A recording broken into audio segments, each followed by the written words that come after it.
প্রত্যেক বছর বাৎসরিক মাহফিল করে থাকে। আমাদের কোনো কোনো অঞ্চলে বৎসরে একাধিকবার মাহফিল হয়। সেই ধারাবাহিকতায় বাংলাদেশের মানুষ আলেম ওলামায়ে কেরামের ভক্ত। এই জন্য বর্তমানে গোটা বাংলাদেশে বাজার, ব্যবসায়ী সমিতি, খেলা, যুব সমাজ, গ্রামে গঞ্জে সর্বত্র ইসলামী সম্মেলন, তাফসীর মাহফিল, অসংখ্য মাহফিল অনুষ্ঠিত হচ্ছে। টকশোতে বসে আমার দেশে তথাকথিত কয়েকজন বুদ্ধিজীবী মন্তব্য করেছেন, আমরা যখন স্কুলের ছাত্র ছিলাম আমাদের এলাকায় কত ধরনের কনসার্ট হতো, গান হতো, আনন্দ উৎসব হতো, আমরা সেখানে অংশগ্রহণ করতাম। আজকে দুঃখজনক হলো সবগুলি ওয়াজ নসিহতে পরিণত হয়েছে। তাদের গাত্রদাহ হচ্ছে আজকের মাহফিল দেখে। গোটা বাংলাদেশের ইসলামী সম্মেলন অনুষ্ঠিত হচ্ছে, এমন কোনো জায়গা নাই, এমন কোনো ডিপার্টমেন্ট নাই, এমন কোনো প্ল্যাটফর্ম নাই যেখানে সম্মেলন হয়। এটা বাংলাদেশের জন্য একটা বিরাট বড় ঐতিহ্য। আবহমান কাল থেকে সেই সম্মেলনগুলি হয়ে আসছেন। ওলামায়ে কেরামের ইসলাম প্রচার প্রসারের একটা বিরাট অবদান। সে অবদান ওলামায়ে কেরাম রেখে আসছে। কিন্তু গত 15 বছর আমরা দেখেছি ইসলামী সম্মেলনের ওয়াজ মাহফিলের স্টেজে তখনকার সরকারের তলবিবাহ পুলিশ স্টেজের মধ্যে উঠে আলেম ওলামায়ে কেরামকে বেইজ্জত করেছেন, তাদের উপর আক্রমণ করেছেন, তাদের সামনে থেকে মাইক ছিঁড়ে নিয়েছেন, কাউকে ইসলামী সম্মেলনের স্টেজ থেকে অ্যারেস্ট করেছেন। এই ধরনের অবস্থা যারা সৃষ্টি করছিল তারা বাংলাদেশে শিখতে পারে না। বর্তমান বাংলাদেশ নাস্তিক, মুরতাদ, ইসলাম বিরোধীরা যারা ছিল বাংলাদেশের কোথাও তাদেরকে বাড়ি সালাম দিয়েও পাওয়া হচ্ছে না। দেশ মুসলমানের হাতে, মুসলমানের দেশ। আজকে আলিমপুর মাদ্রাসার মাহফিল, এই মাহফিলে আপনারা এতগুলি মানুষ এখানে জমায়েত হয়েছেন। সর্বপ্রথম যে কথা আপনাদের সামনে থাকবে সেই কথা হলো, আমার বাংলাদেশে ইসলামকে যেমনি করে আমরা রাখবো, ইসলামকে রাখার জন্য আমাদের জানের বাজি লাগাবো, দেশের স্বাধীনতার সার্বভৌমত্ব টিকে রাখার জন্য প্রয়োজনে আমরা জানের বাজি লাগাবো। আমাদের বিশ্বাস বাংলাদেশের স্বাধীনতা এবং ইসলাম দুইটা এক এবং অভিন্ন। পরিষ্কার ভাষায় বলতে চাই, দেশটা ইসলামের নামে স্বাধীন হয়েছে। ইসলাম থাকলে দেশের স্বাধীনতা থাকবে, স্বাধীনতা থাকলে দেশে ইসলাম থাকবে। সুতরাং স্বাধীনতা, ইসলাম একে অপরের সহযোগী। আমরা দুর্গের জন্যই আছি। কি বলেন, আছেন তো? আছেন না? আমাদের দেশের ওলামায়ে কেরাম ইংরেজ থেকে এই দেশকে আমরা স্বাধীন করেছি। ইংরেজের বিরুদ্ধে লড়াই আমরা করেছি। প্রায় 200 বছর লড়াইয়ের পরে ইংরেজ থেকে এই দেশ স্বাধীন হয়েছে। দ্বিজাতিত্বের ভিত্তিতে আমরা হয়েছিলাম পাকিস্তান, আরেকটা অংশ হয়েছিল হিন্দুস্তান। আমরা তখন পাকিস্তান হয়েছিলাম, কারণ হলো আমরা ছিলাম মুসলিম মেজরিটি, মুসলিম অধ্যুষিত মুসলিম অধ্যুষিত হওয়ার কারণে আমরা হয়েছিলাম পাকিস্তান। 1947 সনে যদি পাকিস্তান না হতাম, 1971 সনে দেশ স্বাধীন হতো না। স্বাধীনতার ইতিহাস আমাদেরকে বলে দিচ্ছ, স্বাধীনতার ইতিহাস আমাদেরকে বলে দিচ্ছ। এবং স্বাধীন সার্বভৌম বাংলাদেশে ইসলামের বিরুদ্ধে যারা ষড়যন্ত্র করেছ, ভালো করে শুনে রাখো, দেশ স্বাধীন হয়েছে ইসলামের নামে। 1947 সালে দ্বিজাধিপত্যের ভিত্তিতে আমরা মুসলমান হিসেবে যদি এই দেশ পূর্ব পাকিস্তান না হতো, 1971 সালে মুক্তিযুদ্ধ করে স্বাধীন করা যেত না।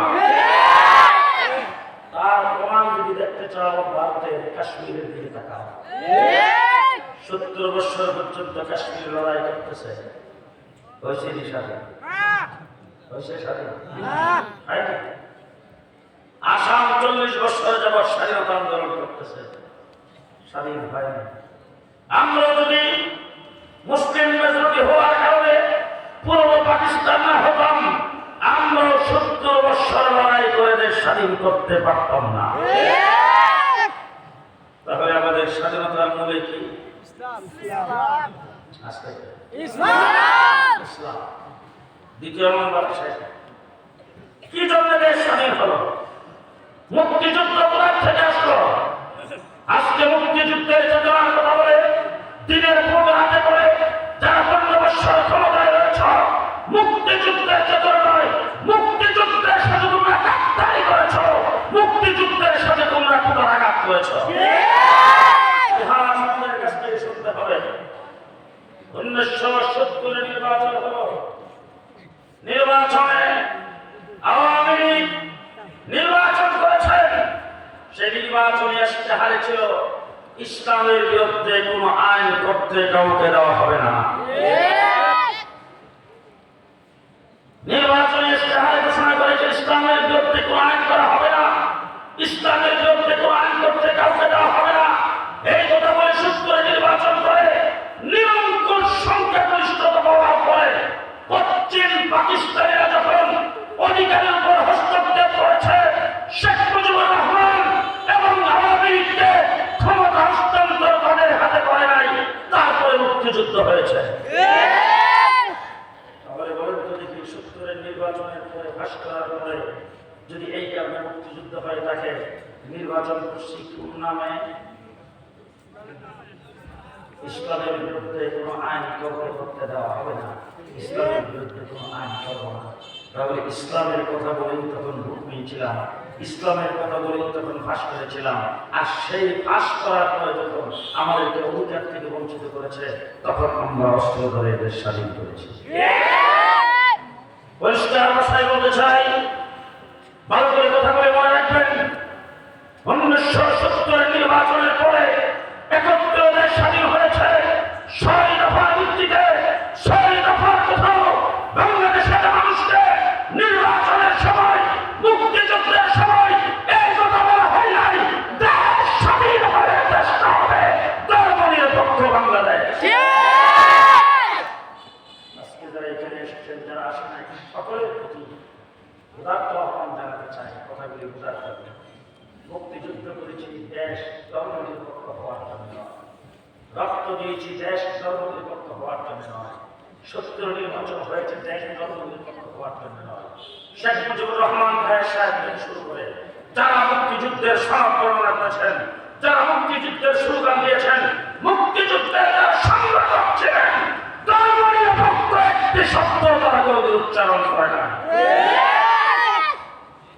9 মাস যুদ্ধ করে রক্ত দিয়ে যখন দেশ স্বাধীন হলো, কেউ বলে শেখ মুজিবুর রহমান সাহেব আত্মসমর্পণ করেছেন পাকিস্তানিদের হাতে, কেউ বলে তাকে গ্রেফতার করেছেন। ঠিক আছে, বলো কথা, তুমি আত্মসমর্পণ করছেন, গ্রেফতার করছেন, সেই বিতর্কে আমি যেতে চাই না। উনি যখন পাকিস্তান থেকে ছাড়া পাইলেন, সরাসরি বাংলাদেশে আসছেন নাকি? সর্বপ্রথম তিনি গিয়েছেন লন্ডন। লন্ডন থেকে তিনি একটা প্রেসক্রিপশন নিয়েছেন, ওই প্রেসক্রিপশন নিয়ে তারপর আসছেন। তিনি সরাসরি বাংলাদেশে আসেন নাই, আসছেন ভারতে। তখনকার সময়ের যিনি প্রধানমন্ত্রী ছিলেন শ্রীমতী ইন্দিরা গান্ধী, তার সঙ্গে তিনি সাক্ষাৎ করেছেন। তিনি ওখান থেকে আরেকটা পিটিশন দিয়েছেন।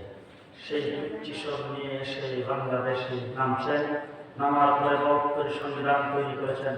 সেই সংবিধানের ৪ মূলনীতি, সেখানে যেই মূলনীতিগুলি ইসলাম বিরোধী, এবং ১ নম্বর মূলনীতি হল দেশ হবে ধর্ম নিরপেক্ষ। ধর্ম নিরপেক্ষ হবে দেশ। আমি পরিষ্কার ভাষায় বলতে চাই, আমরা মুসলমান মুসলমান যদি হয়ে থাকে আল্লাহকে মানে কিনা? আল্লাহকে যদি কেউ না মানে মুসলমান হবে কিনা? কোরআনকে মানে কিনা?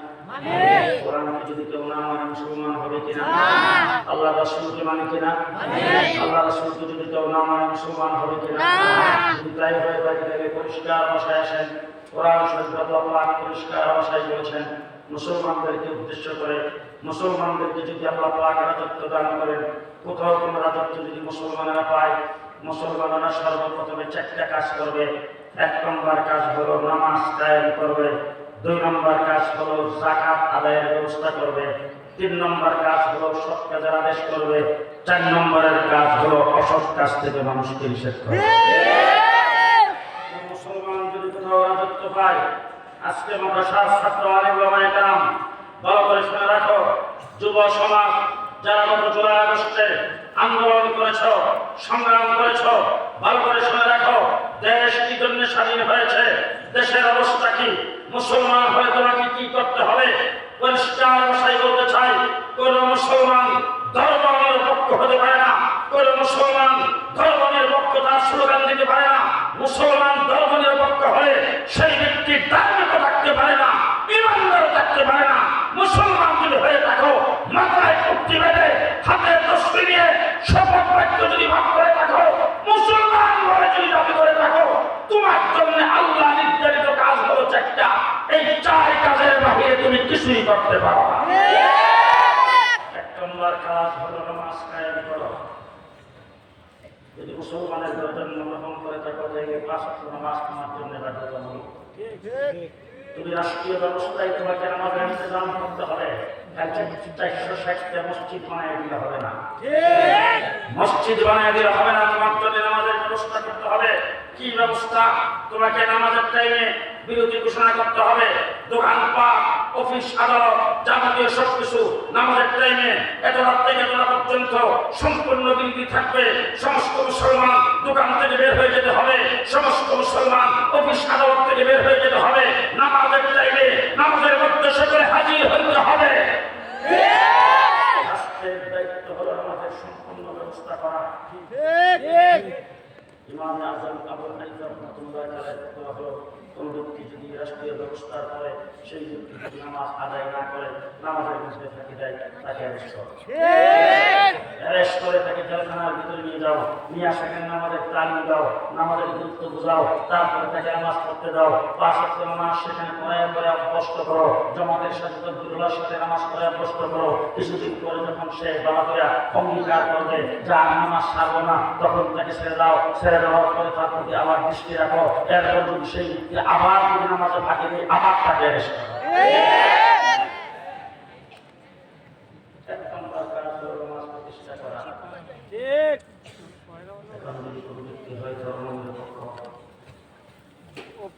নামাজ কার জন্য ফরজ? মুসলমান না হিন্দু?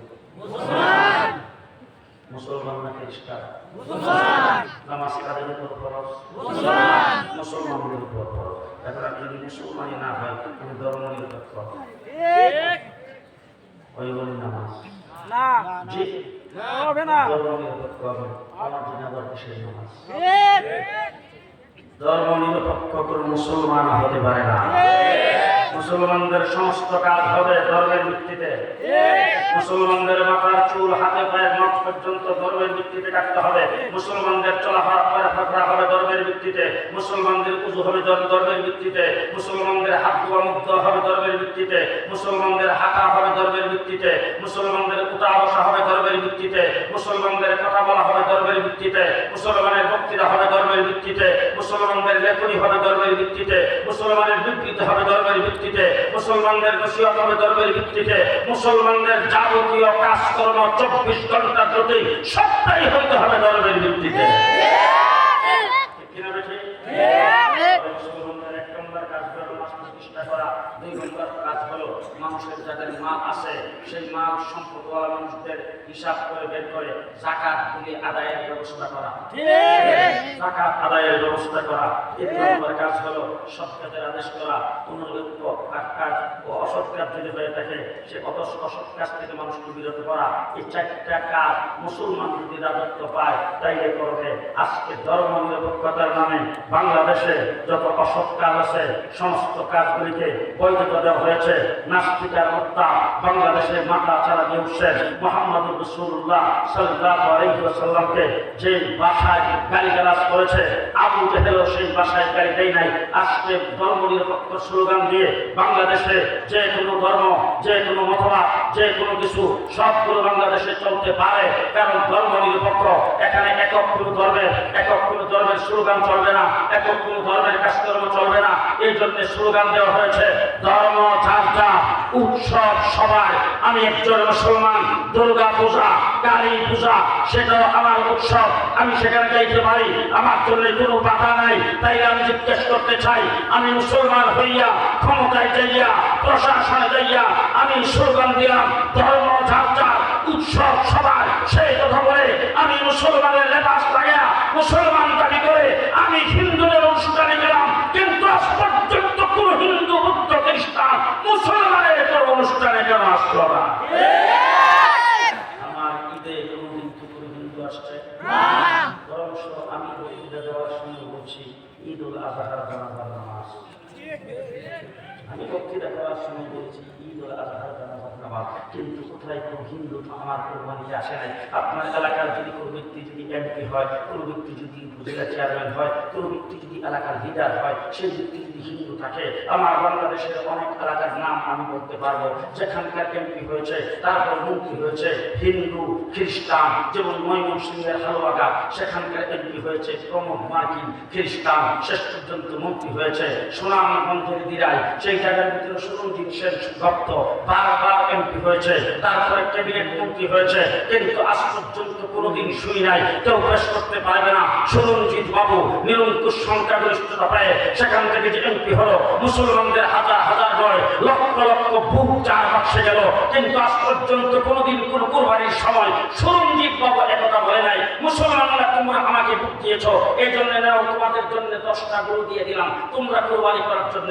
মুসলমান তোমরা যেহেতু আমাকে বুক দিয়েছ, এই জন্য তোমাদের সাথে আমিও এবার 7টা গরু কোরবানি করবো।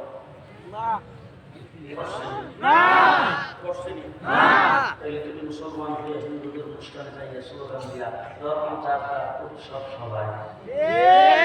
ধর্ম নিরপেক্ষ তোমাকে কোথায় পৌঁছেছে? 2 নম্বর তোমাকে পৌঁছেছে নারে তাকবীর আল্লাহু আকবার স্লোগান। এটা পাকিস্তানে সম্প্রদায়, এটা একটা দলের, একটা গোষ্ঠীর স্লোগান। বাংলাদেশের নাগরিক হলো ধর্ম নিরপেক্ষ, এই জন্য সেই স্লোগান হতে পারে না। আরে আল্লাহু আকবারের স্লোগান যদি না দাও তাইলে তুমি কোরআনের একটা বিধানকে অস্বীকার করলা, কোরআনের একটা আয়াতকে অস্বীকার করলা, আল্লাহর হুকুমকে অস্বীকার করলা। আল্লাহর বক্ত যদি তুমি বর্ণনা না করো, উলামায়ে কেরামকে সাক্ষী রেখে বলে গেলাম তুমি মুসলমান হতে পারো না।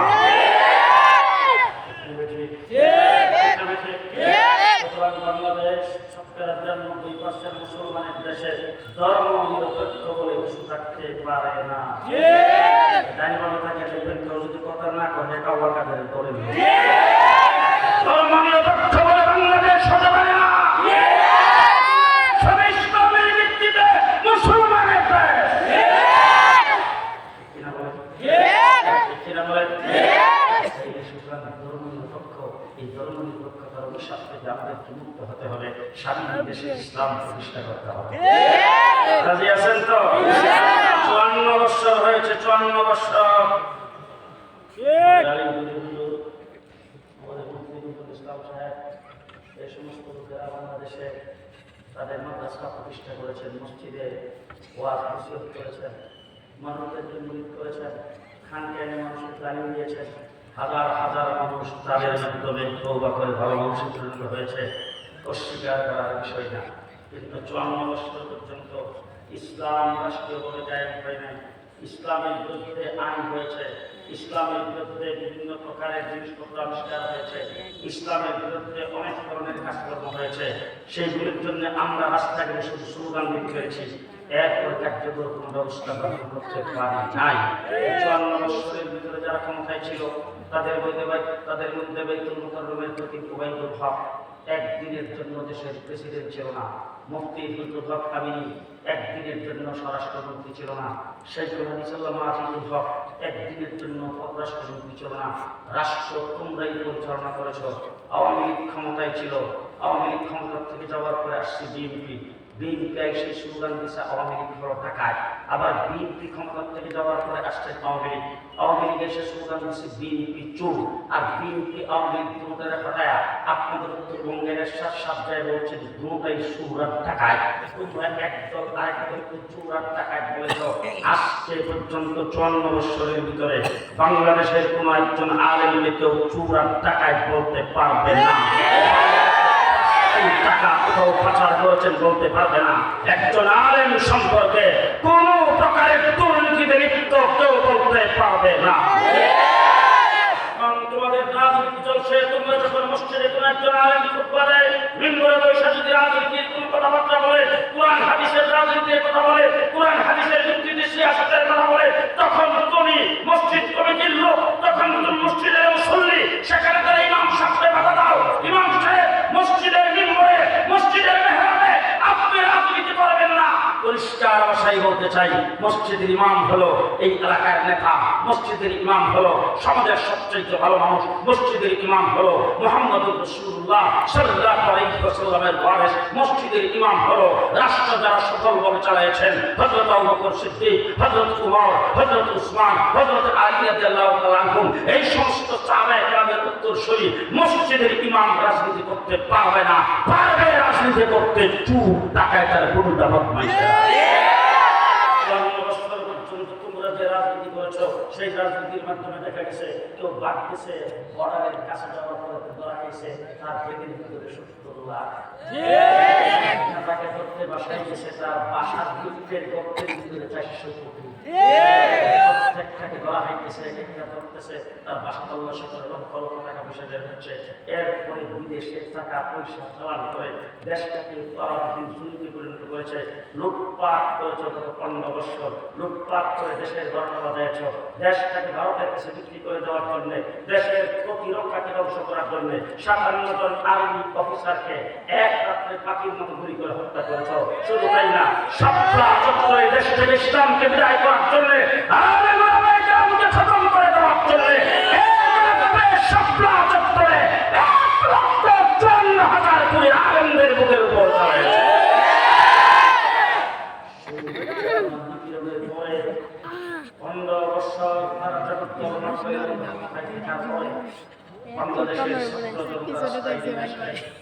যখন আন্দোলন সংগ্রাম চলছে, পাখির মতো গুলি করে যখন আবু সাঈদকে নিহত করা হলো, মারা হলো, যখন তাকে শহীদ করে দেওয়া হলো, বাংলাদেশের ছাত্ররা এক এক দিনে যখন 100, 150, 200 করে জীবন দিতে শুরু করেছেন, আমার কওমি মাদ্রাসার ছাত্র রাস্তায় নেমে আসছে, স্কুল কলেজ ইউনিভার্সিটির ছাত্র, কওমি মাদ্রাসার ছাত্র, আলেম উলামায়ে কেরাম, প্রফেসর, মাস্টার সকলে মিলে রাস্তায় নেমেছেন।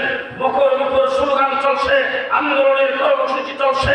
পুলিশের পক্ষ থেকে, তোমাদের পেট্রোল বাহিনীর পক্ষ থেকে, ছাত্রলীগ, যুবলীগ, সন্ত্রাসীদের পক্ষ থেকে গুলি আক্রমণ আসতেছে। এর ভিতর থেকে মসজিদে আওয়াজ হয়েছে আল্লাহু আকবার, আযান, আযানের সাথে সাথে রাষ্ট্রপতি আন্দোলনে নামাজে দাঁড়িয়ে গেছে।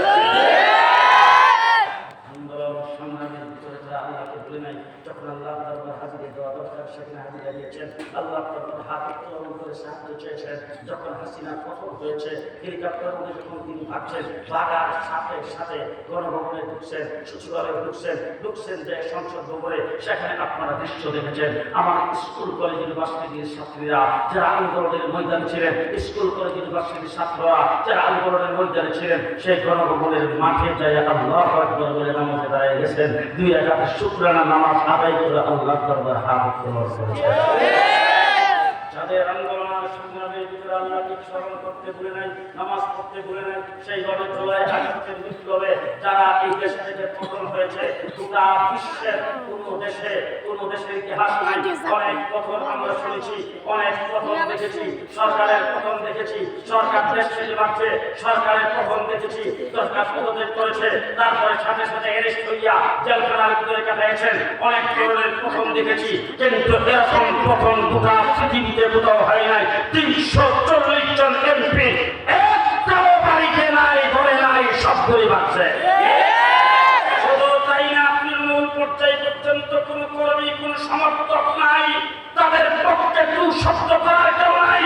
শুধু তাই না, কোন মসজিদের ইমাম তাদেরকে সমর্থন করেছে, ইমামও বাড়ছে, খতিবও বাড়ছে।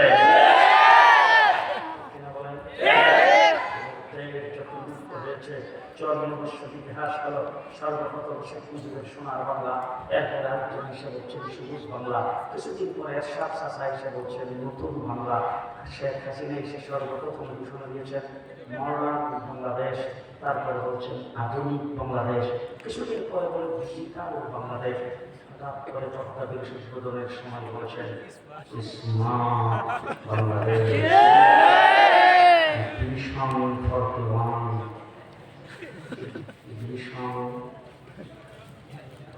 ভীষণ 41 আমার আল্লাহ রাব্বুল আলামিন আসমান থেকে ডাকতে পাচ্ছি নাম ভীষণ 24 ভীষণ 41 নয় ভীষণ 24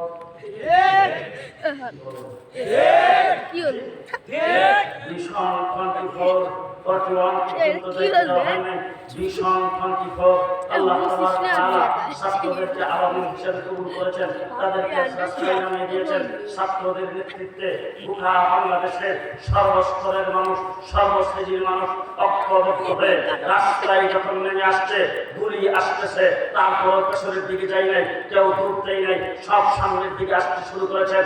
এমন ভাবে আল্লাহ পাক প্রথম করে দিয়েছেন। সুতরাং নারে তাকবীরের স্লোগান দিয়ে রাজপথে নামাজ আদায় করে আল্লাহ দরবারে সাহায্য চেয়ে মুসলমান ছাত্র ছাত্রী সকলে মিলে সকলের নেতৃত্বে দেশ যখন আবার বিপ্লব ঘটেছে, পরাজিত শক্তি দেশ থেকে যখন বাইরে চলে গেছেন, এবারে বাংলাদেশ হবে ইসলামের বাংলাদেশ।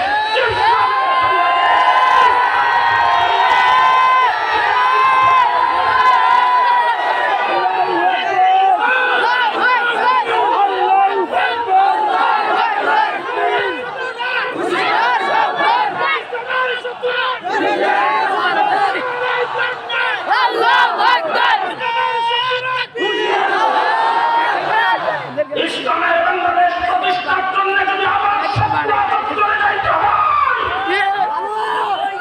প্রস্তুত আছেন কিনা? বাংলাদেশ করার জন্য যদি সিরাজগঞ্জের রাজপথে আবার নামতে হয়, প্রস্তুত আছেন? প্রস্তুত আছেন? পরিষ্কার দুই হাত উঁচু করে বলবেন, ইসলামের বাংলাদেশ করার জন্য আবার যদি মুক্তিযুদ্ধ করা লাগে,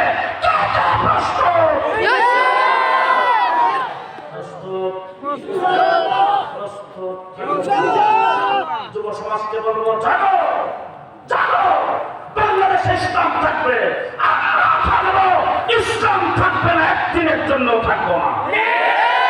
আমরা দেশে বসবাস ইসলাম নিয়ে করতে চাই, আমরা দেশে কোরআন নিয়ে করতে চাই, আমরা নবীর ইজ্জত নিয়ে থাকতে চাই। এর বাহিরে আমাদের সাথে কেউ আপোষ করতে আসলে আপোষ মানি না। এর বাহিরে বাংলাদেশে কোন তন্ত্র মন্ত্র নিয়ে কেউ আসলে মানি না। পরিষ্কার ভাষায় বলতে চাই, সংবিধান প্রণয়নের জন্য 72-এর সংবিধান, যেটা ইসলামী সংবিধান ছিল, সেইটাকে বাদ দিয়ে সংবিধান প্রণয়নের জন্য কমিশন গঠন করা হয়েছে। আমাদের একদফা এক দাবি, সংবিধানে পরিষ্কার লেখা থাকতে হবে, এই বাংলাদেশে ইসলামের সাথে সাংঘর্ষিক কোনো আইন বাংলার মাটিতে হবে না, বাংলার মাটিতে হবে না। এই কথা সংবিধানে লেখা থাকতে হবে। মানেন তো? ব্যক্তিগত বলতে করছি, মনে রেখেন, যদি ইসলাম গত 54 বছর যে সংবিধান ছিল, যে সংবিধানের মাধ্যমে বাংলাদেশে নাস্তিক মুক্তদের জন্য হয়েছে, যে সংবিধানের মাধ্যমে ধর্ম নিরপেক্ষতা হয়েছে, যে সংবিধানের মাধ্যমে ইসলাম হিন্দুদের উত্থান হয়েছে, এমন কোন সংবিধান যদি বাংলাদেশে বর্তমানে বিপ্লবের পরে প্রস্তুত করা হয়, সুন্দর সংবিধানকে বঙ্গোপসাগরে বাঁচায় দেওয়া হবে।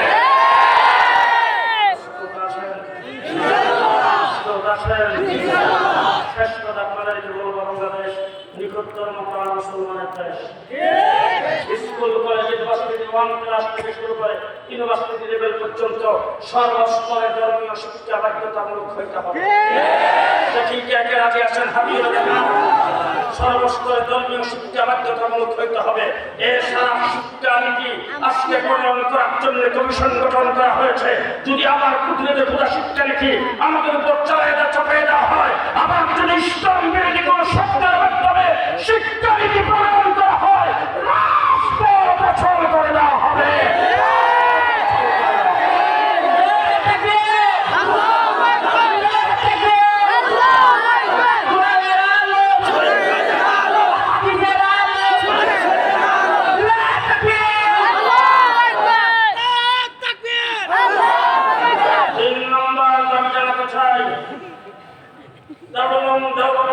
প্রতিষ্ঠা করেছেন আমাদের আকাবের কাসেম নাওয়াতুল্লাহ রাহমাতুল্লাহ আলাইহি। উসুলে হাসতে জানার একটা উসুল হলো সরকারি কোনো হস্তক্ষেপ এবং সরকারি কোনো অর্থ এই মাদ্রাসা গ্রহণ করবে না। বলেন ঠিক না ঠিক? আজ পর্যন্ত সর্বস্বর উপরে সেই নীতিতে কওমি মাদ্রাসা চলে আসছে। সমাজের স্বীকৃতি সেটা আমাদের অধিকার, আমরা সে অধিকার পেয়েছি। কোন প্রকারের অজুহাতে আমার কওমি মাদ্রাসা তৃণমূল পর্যায়ের কমিটি থেকে শুরু করে কেন্দ্রীয় লেভেল পর্যন্ত সরকারি কোন হস্তক্ষেপ আমরা মানি না, হস্তক্ষেপ করতে পারবে না। আওয়ামী দুঃশাসন ধর্ম নিরপেক্ষতাবাদের তারা যখন ক্ষমতায় ছিল, মসজিদ মাদ্রাসার কমিটিতে তারা পরিকল্পিতভাবে ঢুকে আলেম-ওলামায়ে-কেরামকে নিয়ন্ত্রণ করতে চেয়েছেন। সেই সিস্টেম বাংলাদেশে আর চালু করা যাবে না। ক্ষমতায় যেই আসুক, আমাদের কোনো কিছুতে তাদের কোনো হাত দেওয়া যাবে না, আমাদের কোনো অধিকারের মধ্যে হস্তক্ষেপ করা যাবে না। ধর্মের কাজ ধর্মের ভিত্তিতে চলবে, ওলামায়ে-কেরামের পরামর্শে। ধর্মীয় কাজ ধর্মের ভিত্তিতে চলবে, ওলামায়ে-কেরামের পরামর্শে। সুতরাং তাবলীগ একটা নিখুঁত ধর্মের কাজ। তাবলীগের মাধ্যমে গোটা পৃথিবীতে কোটি কোটি মানুষ নামাজি হয়েছে। তাবলীগের মাধ্যমে গোটা পৃথিবীতে কোটি কোটি মানুষ ইসলাম কবুল করেছেন। আমেরিকা রিপোর্ট দিয়েছেন 33 কোটি মানুষ তাবলীগ জামাতের দাওয়াত ইসলাম কবুল করেছে। সেই তাবলীগ জামাত দেওবন্দ দারুল মাদ্রাসা থেকে শেখুল হিন্দের শাগরিদ হযরত মাওলানা ইলিয়াস রাহমাতুল্লাহ আলাইহি প্রতিষ্ঠা করেছেন। সর্বপ্রথম 6 উসুল তিনি লিখেছেন। সেই উসুলের ভিতরে ছিল একরামুল উলামা। সেই একরামুল উলামা শেখুল হিন্দ কেটে একরামুল মুসলিমিন শব্দ দিয়ে 6 উসুল শেখুল হিন্দ সেখানে সই করে দিয়েছেন। তারপরে তার পরামর্শদাতা ছিলেন হযরত হুসাইন আহমদ মাদানী, হযরত হুসাইন আহমদ মাদানী, হযরত হাকিম মুহাম্মদ আশরাফী থানভী, মুফতি কাফাইতুল্লাহ। এই সমস্ত বুজুর্গান কিরের পরামর্শে ইলিয়াস রহমাতুল্লাহ আলাইহি তাবলীগ পরিচালনা করেছেন। আলেমদের নেতৃত্বে তাবলীগ পরিচালিত হয়ে আসছে। সেই তাবলীগ উলামায়ে-কেরামের পরামর্শে নেতৃত্বে সেই তাবলীগ চলবে, তাবলীগ পরিচালিত হবে। প্রশাসন সরকার হস্তক্ষেপ মানি না, মানব না।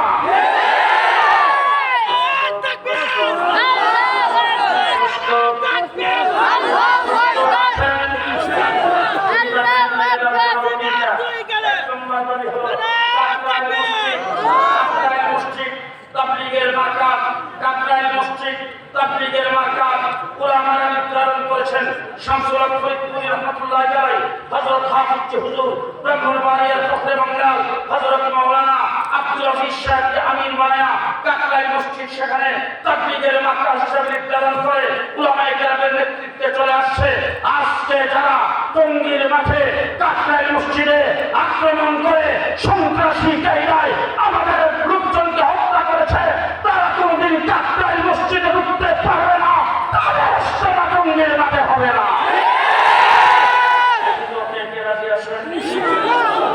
রাজি আছেন সবাই? রাজি আছেন সবাই?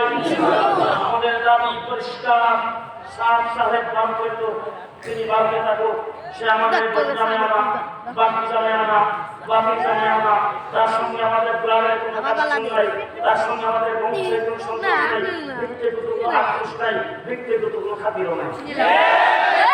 তার সঙ্গে আন্তরিকতা দিনের, তার সঙ্গে এখন আদালতে সেটাও হলো দিনের। হাদিসে পাকে রাসূল পরিষ্কার বলেছেন, তুমি কারোর সাথে যদি মহব্বত রাখো দ্বীনের খাতিরে রাখবা, কারোর সাথে আদালতে রাখো দ্বীনের খাতিরে রাখবা, কাউকে কিছু দিলে দ্বীনের খাতিরে দিবা, কাউকে সরকার কাছ থেকে কোনো কিছু নিলে দ্বীনের খাতিরে দিবা। সুতরাং আমরা দ্বীনের খাতিরে তাকে ভালোবাসতাম, এখন সে দ্বীন থেকে সরে গেছে, ইসলামী শরীয়তের বিরুদ্ধে কথা বলেছেন, নবীদের বিরুদ্ধে কথা বলেছেন। তার পূর্বপুরুষ যারা তাফসীর পরিচালনা করতেন তাদের নকশা কলমের বাহিরে তিনি পরিচালিত হচ্ছেন, তিনি কথা বলেছেন। এই জন্য বাংলাদেশের উলামায়ে কেরাম বলছেন, সাত গুমরা তার পক্ষে যারা কথা বলবে তারাও গুমরা। সুতরাং যারা গত 17 ডিসেম্বর টঙ্গীর মাঠে রক্ত জয়ে আমাদের 4 জনকে হত্যা করেছে, তাদের কোনো ইস্তেমা টঙ্গীর মাঠে আর হইতে দেওয়া হবে না।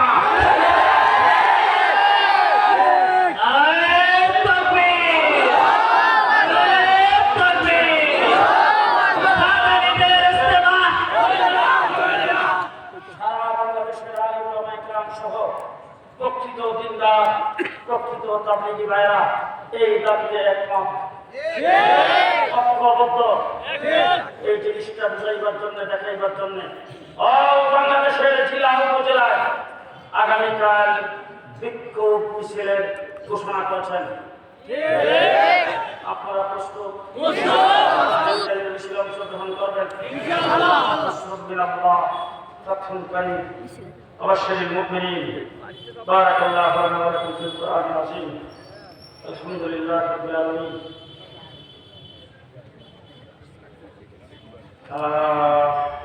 দাঁড়ানো বসা অবস্থায় যে যেখানে সেখানে থাকবেন বলবেন এই আলিমগুলো মাদ্রাসা একটা দিনের মাদ্রাসা।